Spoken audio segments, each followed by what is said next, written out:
welcome to Episode 7 of the Cosmic Goblins podcast.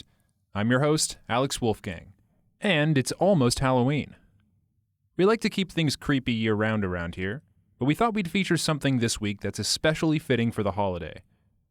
L.C. von Hessen's Thornback Hall was first printed in issue 63 of Cosmic Horror Monthly, and there's something about the Gothic atmosphere, the Victorian mansion, and the sometimes antique prose that just screams October.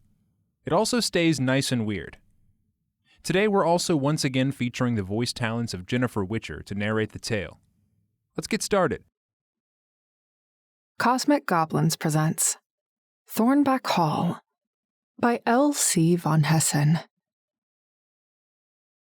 Thornback is a fish of soft substance, saving that it is full of bones, like unto gristles.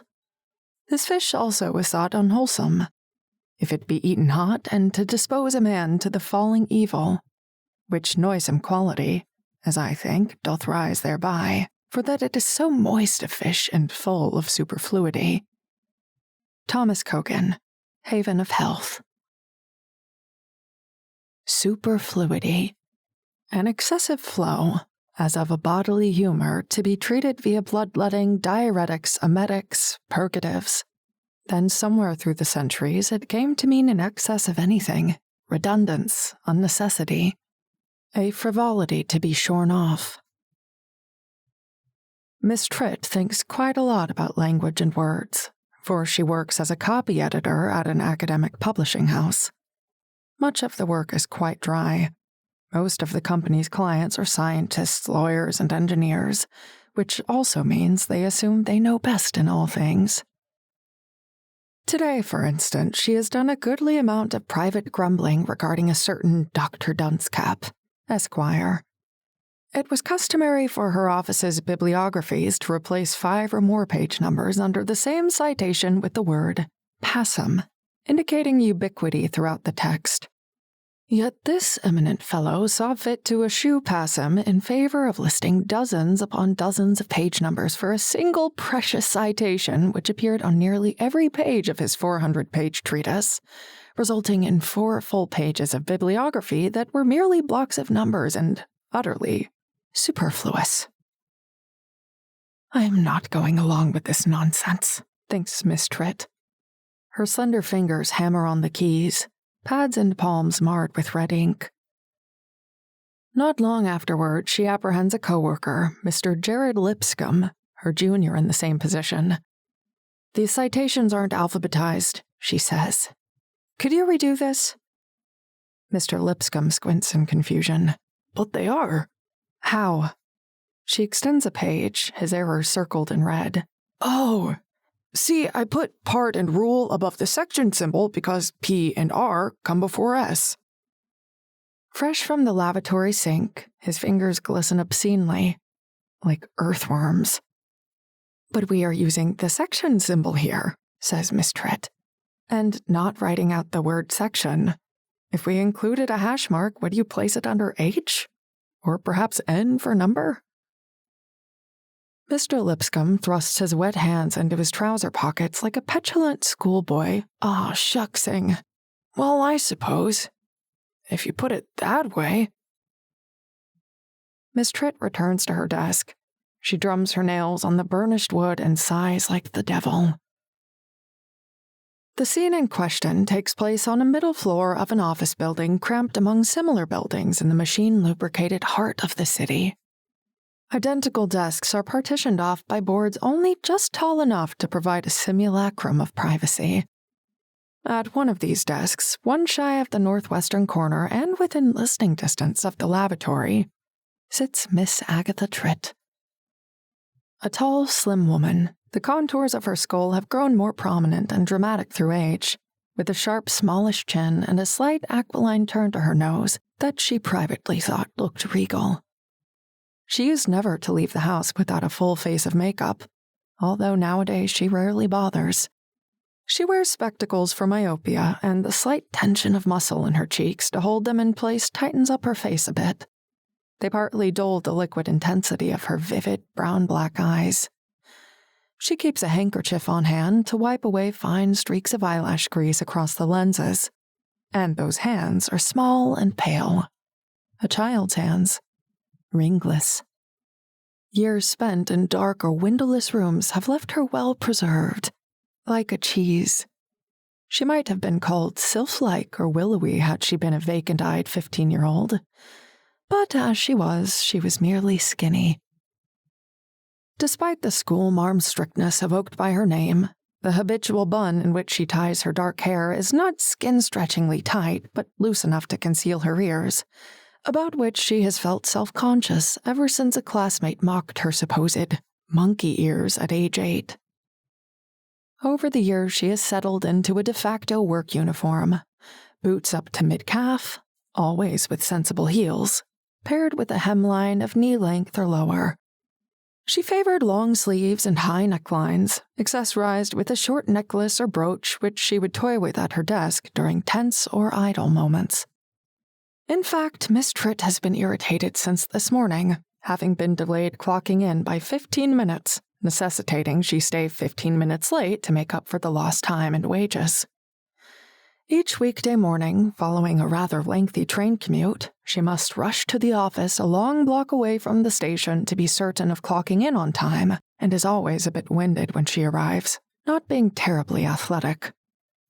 Immediately after she punches her time card, sits down, and uncovers her typewriter, she trains a rotary fan on her person. If she arrives late, inevitably through a delay of public transit and no fault of her own, she will be in a foul mood for the rest of her shift. "Why do you care so much?" Mr. Lipscomb asked this morning, his coffee sloshing onto the carpet. "Why don't you care if the rest of your day is disrupted?" she had thought at him. By a disruption in her day, she meant only her daily routine. She has no evening plans. She almost never does these days with other people.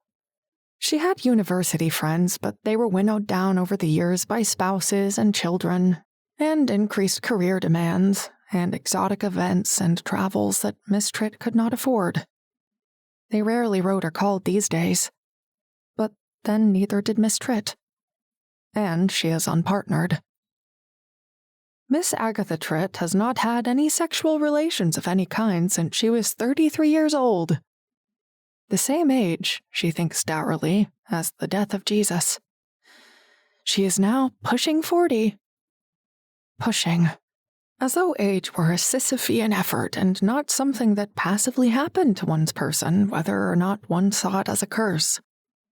Sex had become a pleasant, if slightly bittersweet memory, like that of a childhood trip to an amusement park that had long since burned down. This dry period has coincided almost totally with her tenure at this office. Desire was not gone. Not at all. But her lack of social energy was. "Why is sex only for young people?" she sometimes grumbled. Such parties where she might end up going home with a friend of a friend of a friend stopped happening, or at least she stopped being invited to them. She was too judgmental for the feigned optimism of singles bars, as blithe happiness was, to Miss Tritt, a sign of stupidity. And why make the effort of going out if she might not be attracted to anyone there? Or if they would patronizingly assume she needed a pretense of romance to go to bed with a man? Or if, because she was tall and came across as stern, they might incorrectly believe she would be the aggressor, would make the first move, when she was actually anxious to the point of paranoia about making an unwanted advance. Besides which, she lived in an unfashionable part of town, and the commute back to her place was doubtless a deterrent. It is perhaps redundant to mention that Miss Tritt has never married. She had lofty romantic dreams once, as a young girl, and never expected. But now it was odd to think of sharing her solitary life with another human at all, lumbering around her territory, moving her things out of place, hogging her mattress, dirtying her bathroom, and she having to coordinate her schedule to align with his. Had she waited for love, she might well have died a virgin. It was fortunate, at least, that she had never wanted children. Bachelorette was a recent neologism. The historical bachelor implied a learned man, or a young knight unmarried because he was off doing brave and important things. His counterparts were the spinster and old maid, who aged into the archaic Thornback when she was over 30, even over 25. One never thought so at the time, but age 25 was so very, very young. The impetus for women to marry so young was ultimately just nonsense about breeding potential, but the dehumanizing implications still stung. Spinster and maid were at least professions, however drudging, contra Thornback, which, if Miss Tritt recalled correctly, was a fish of some sort. And, for example, homemaker, housewife. Housewife. As if she were an appliance that came with the house, or a physical extension of the house, or had melded with the building after so many years inside. No wonder so many alleged ghosts haunting old houses were plaintive, melancholy women. Agatha! Miss Tritt flinches in her seat. A short, pink-faced blonde woman has appeared behind her. Oh, I'm sorry, the woman coos. That woman is Mrs. Meredith Whittlesby, and she does this every time. Mrs. Whittlesby works in an adjoining department and often stops by her desk, including her unpaid half-hour for lunch, to chat. She assumed they were natural friends because they were both white women of a similar age, though Mrs. Whittleby's main, if not only interest, were soap operas and sporting events. She also assumed Miss Tritt was a lesbian because the latter had never brought a date to any company functions. Thus, Mrs. Whittlesby periodically extended invitations to social events out of misplaced charity over her allegedly sapphic singledom. She does so now, proffering what she claims is a spare invite from my bohemian niece Claudine. Some kind of haunted house party at... She squints at the envelope. Thornback Hall. What hall? Thornback, she repeats. I thought it might interest you. Because, you know. She cocks her head and waggles her fingers. No, Miss Tritt thinks. I don't know. But she takes the invitation, gold and black embossed heavy cream paper, pleasing to the touch. It is for the following Saturday. A relief, since Miss Tritt was the sort of person who, whenever she had plans out of the ordinary, had to center her entire day around them beforehand, or else the stress would paralyze her indoors. She would, for once, consider this, hoping at least that the party would not be full of tittering 20-year-olds with terrible haircuts and equally hideous footwear. On the crowded train ride home that day, Miss Tritt finds herself seated adjacent a scruffy man hunched over a bag of sunflower seeds in his lap. He frequently reaches thumb and forefinger into his mouth to pluck out chewed shells which he drops in a growing heap on the floor, resembling a mixture of shag tobacco and crushed roaches. Madame, he says in her general direction. Madame, he repeats again and again and again, in an exaggerated posh drawl. She studiously ignores him, hands folded over the purse in her lap. Madame, like calling a random woman a lady. Hey, lady, move your ass. Random men were never derisively called milord, unless to mock some perceived pomposity on the part of the man. A woman did not have to put on airs to be deemed lady. She simply had to be. At home, she falls into her evening routine, which consists in the main of reading after dinner below the steady tick of the antique mantel clock which sits beside the metal urn holding the burnt bones of her cat, Barry, a very nosy Siamese who could not abide a closed door or an empty lap. She was still catless after nearly a year. She couldn't yet bear the heartbreak of another. Miss Agatha Tritt takes a cab to Thornback Hall, arriving shortly before dusk. For the occasion, she wears a satin blouse and pencil skirt, hoping it would lend her more of a physique, along with lipstick and eyeshadow, despite her fears of looking clownish since it had been so long since she'd worn any. Thornback Hall itself is darkly gorgeous, an old Queen Anne-style mini-manse with a hexagonal turret and widow's walk, boards faded blue against a ghost gray sky. The ambiance produces an immediate, thrilling mystique. The expectation of a wordless choir's moan song slithering on the wind as the autumn chill plucks at cuffs and dead leaves, beyond gates cobwebbed in dead ivy, creaking mournfully at her entrance. The romance of certain old houses. She is reminded of a dollhouse she once received for Christmas as a child. Young Agatha quickly discarded the bland-faced family dolls that came with it and fashioned a little lady out of lightweight clay, adding a secret labial opening between its clay thighs, unlike the seamless flat crotches on her plastic dolls. She clumsily stitched an old-timey doll-sized dress from her grandmother's fabric scraps and hid the doll away in various rooms like a dollhouse ghost, feeling delicious to have little secrets. A couple years later, she found a larva from some household insect bulging from the doll's crude vulva, where it had curled up and died. Angered at the desecration, her imagination concluded the doll lady had been raped and impregnated by a monster. She was 12. What a strange thing to think, she considers. What a strange child I was. And what happened to the dollhouse? It was really a beautiful piece. Her mother probably sold it or threw it out without asking. Again. She never could understand Agatha's attachment to things. Her invitation is briefly inspected at the door by a big, mustachioed man in a black domino mask and a crisp tuxedo. "Pick a card. Any card," he booms, rustling a basket. Miss Tritt duly reaches in and plucks out a card reading. "Your role is Lady Thornback. Can I pick another?" "No!" He turns away to smile and nod at the next guest. "Be happy with your lot." So this was not only a costume party, unbeknownst to her, but some sort of immersive theatrical event. Good Lord. She was a poor actress and would never have come had she known. It was hard enough to pretend each day to be the version of Agatha Tritt expected by the world. But here she is, already being hustled through the household. She emerges in a dim-lit main hall with a tapering staircase that branched off into identical upper wings. Down the stairs glides a stately woman in a purple caftan, heaps of red hair, a drink in each hand. She is probably around Miss Tritt's age, but looks older due to lines she'd earned from years of smiling and laughing.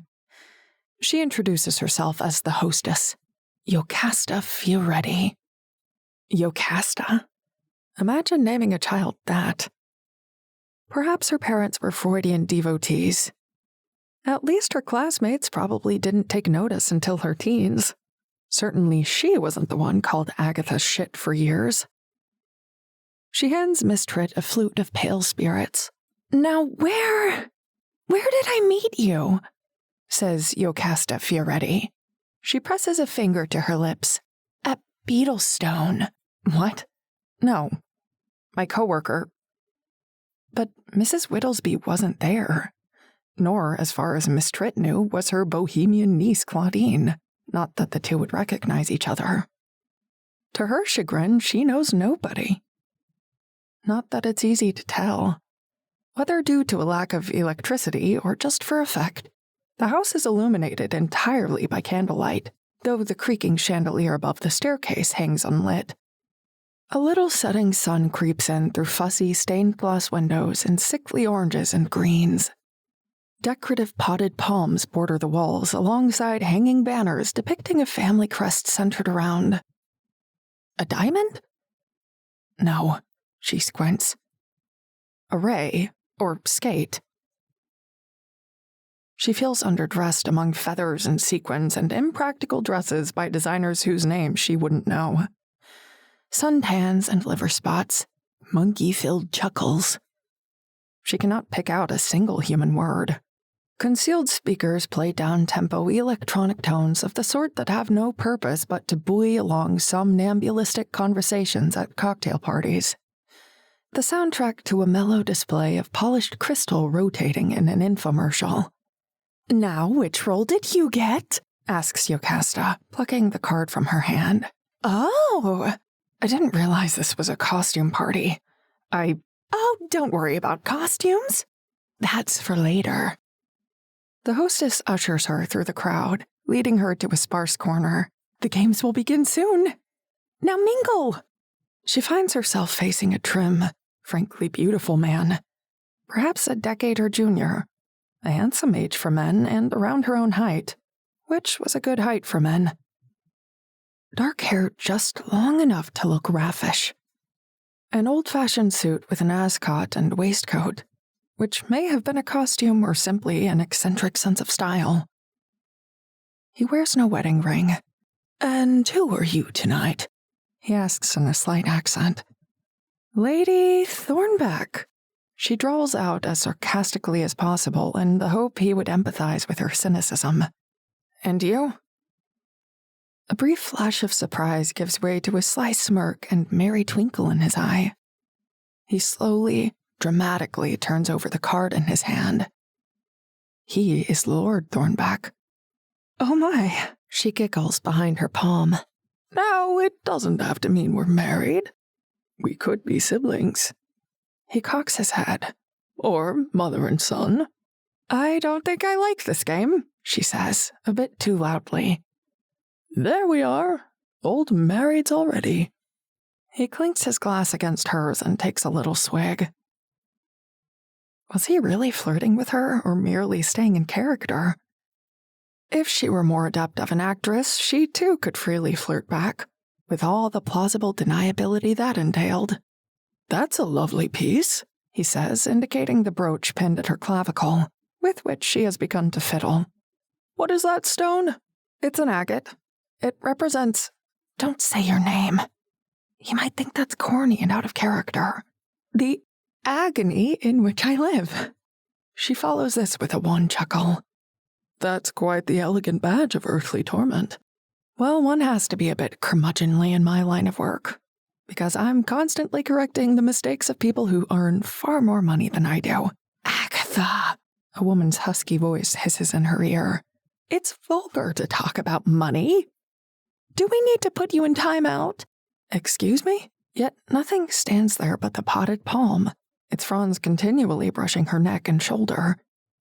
Yocasta Fioretti circulates again, handing them each a slip of paper listing a few questions. It's a party game, she says. Work through the list. All right then, says Miss Tritt. First question. How did you die? The faux Lord Thornback taps his chin in feigned thought. You know, they never determined the cause of death. Maybe I was poisoned. Or perhaps it was the pox. Which pox? He winks. The pox.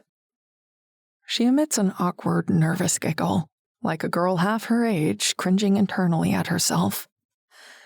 Your turn, she says, extending an index finger to poke his waistcoat and accidentally prodding what must have been the edge of his areola. Oh, God. Lord Thornback ignores this and looks at his sheet. Who was the love of your life? Don't think too hard. First name that comes to mind. Barry. He instantly chuckles and sputters into his glass. What? Oh, it's nothing. He was my cat, she explains. He used to spy on me in the bathroom. I used to call him my peeping tomcat. She runs a thumb over the gilt setting of her brooch. He would hop into the empty tub and dart his paw at me from behind the shower curtain as though he were stabbing me. It was so funny. Her voice breaks at the end of the last word, and she feels herself about to tear up, which is embarrassing. He'll think she's a cat lady stereotype or too sensitive, one of those hysterical women who cry at anything. Yet these thoughts, too, feel a betrayal of her dear sweet Barry. How he'd curl up on the pillow like a shrimp so he could rest his head on her shoulder at night, his little cat face next to her comparatively large human face. But was there a human love? His voice becomes gentle, almost genuine. A teenage sweetheart? Left at the altar? So many flashbacks to cold, harsh words indelibly lodged in her mind. You know, you're adept at ruining the moment. So many sneers and rolled eyes. So many awkward glances immediately turned away. So many conspicuous grasps of another woman's hand or waist. We can't continue like this. It's unsustainable. So many hints on her part that were deliberately ignored or gently brushed aside. So many youthful false starts and bad experiences which left her gun-shy, fearing only pity to repulsion from any object of her affection. I must say, your letter was completely bewildering. Worse, it was hard for her to tell if men fancied her unless they were quite overt, which littered her history with a disproportionate number of roués. You know I can't leave her until the lease runs out. So she held her attractions inside, hoping the man would just know. Though she was too good at hiding it, or else far more obvious than she believed, and clung to her secret until the man inevitably disappointed her. I did not feel something, but I'd started dating her a week earlier, and romantic feelings in Agatha Tritt were inevitably torturous, picking apart the man's every word and gesture for some hidden subtext of desire. I did nothing wrong. I just didn't do what you wanted. Anything but admitting, in even the most casual terms, how she felt. Go away, Agatha. Miss Agatha Tritt could not trust her intuition when it came to men. This is the man I'm going to marry, she once thought, spontaneously engrossed in conversation in the corner of a party which had begun much like this, a conversation which flowed easily for hours. The one man she'd ever had such thoughts about, though it turned out he had been with the same woman for half a decade and had even emigrated from his home country to marry her. To marry her instead. Was there an attraction of some sort on his end? Perhaps. But he had already cemented his choice, and any new flame between them was snuffed out at its spark. She hadn't heard from that man in years, and he doubtless thought of her not at all. Agatha Tritt brushes those damned palm fronds off her shoulder again. When she looks up, Lord Thornback is gone. So is everyone else. They have all crammed into the front landing, eyes on Jocasta Fioretti at the top of the staircase. Clinking her glass for attention, she announces a new game.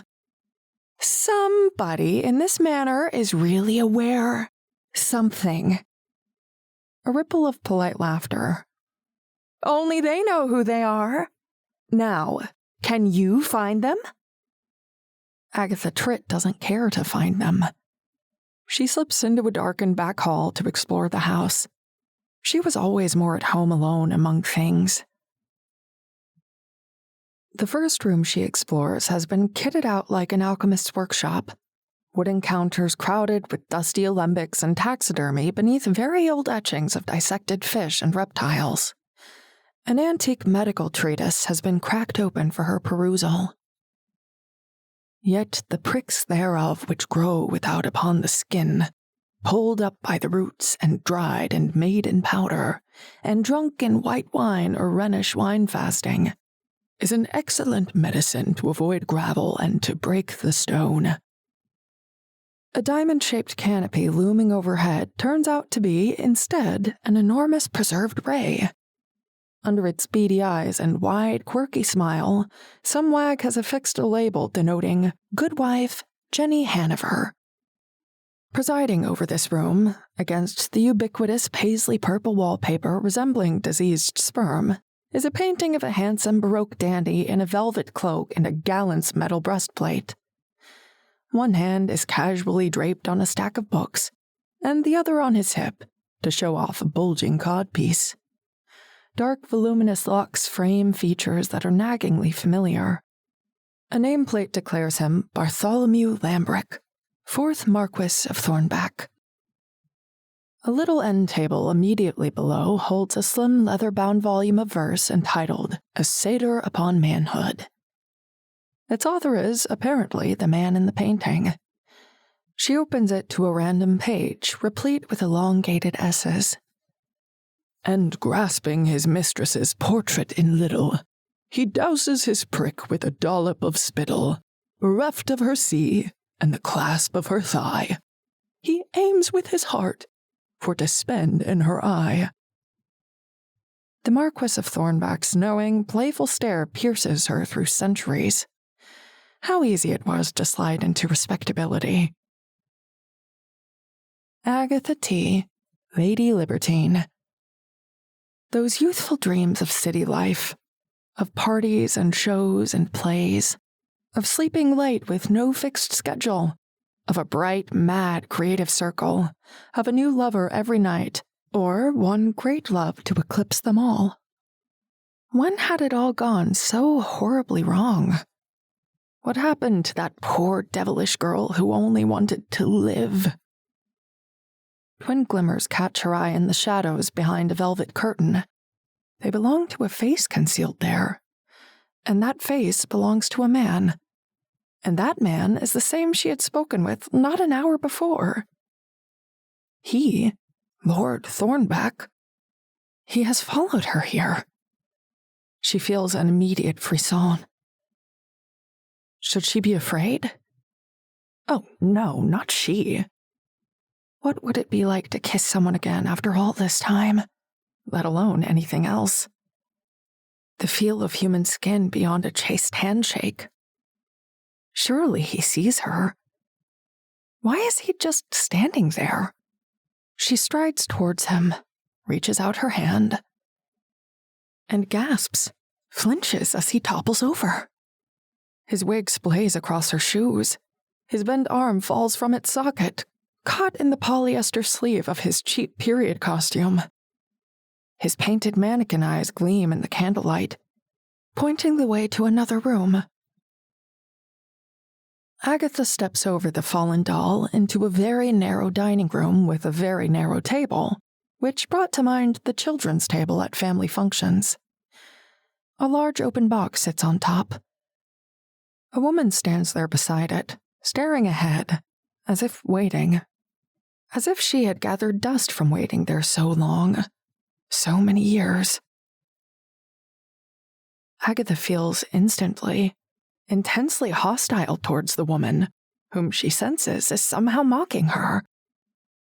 The woman's emaciated frame is wrapped in a long black turtleneck dress, pinned at the neck with an elaborate yet grime-encrusted cameo brooch.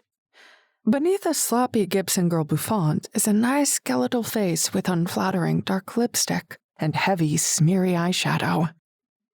A pair of wire-rimmed spectacles with circular lenses that blot out her eyes in each glare of open flame.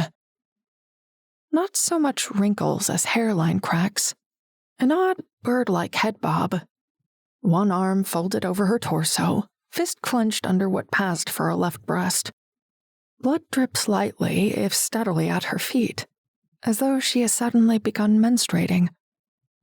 Agatha would mention it out of politeness if she didn't thoroughly dislike the woman. "Your costume, madam?" The woman spreads a thin arm towards the box.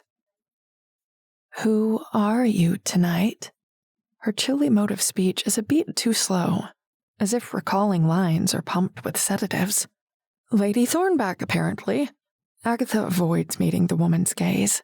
No, I am Lady Thornback." She steps forward, a thin-lipped cobra smile. "I'm not a child," Agatha tenses. "I won't be mocked again." The woman raises a shapeless costume before her like a flayed skin. Hypnotically, Agatha lifts her arms into drooping wings of fabric. "I'm not liable to forget." The woman makes short work of numerous buttons and snaps. "You see, this was the night I died." And she quickly, unceremoniously, almost casually stabs Agatha under the ribs. The concealed knife drops from the strange woman's hidden hand. She crumples to the floor after it, her unconscious form revealing the bloody gash in her own side. It must be a prop knife, thinks Agatha, that produced the sharp, now pulsing pain. A hidden squib that released the spurt of hot liquid at her side, increasingly weighing down the satin, leaking down her thigh. She thinks this, pressing a palm to the burning wound, as she stumbles back to the party. And then she floats. And then she flies, gliding overhead as spikes burst through flesh and fabric from the nodes of her vertebrae, swooping down as her beak rends, her long tail thrashes. Arcs of blood spill onto the masked faces, into their ridiculous screaming mouths. A candelabra totters over and adds fiery plumage to her grand bat-like fins. How small and fragile they are, these guests. How like those many men who can never live up to the true soulmate she had crafted in her head so very long ago. Their erectile dysfunctions, persistent old flames, residual chauvinism, womanizing tendencies, calculated indifference.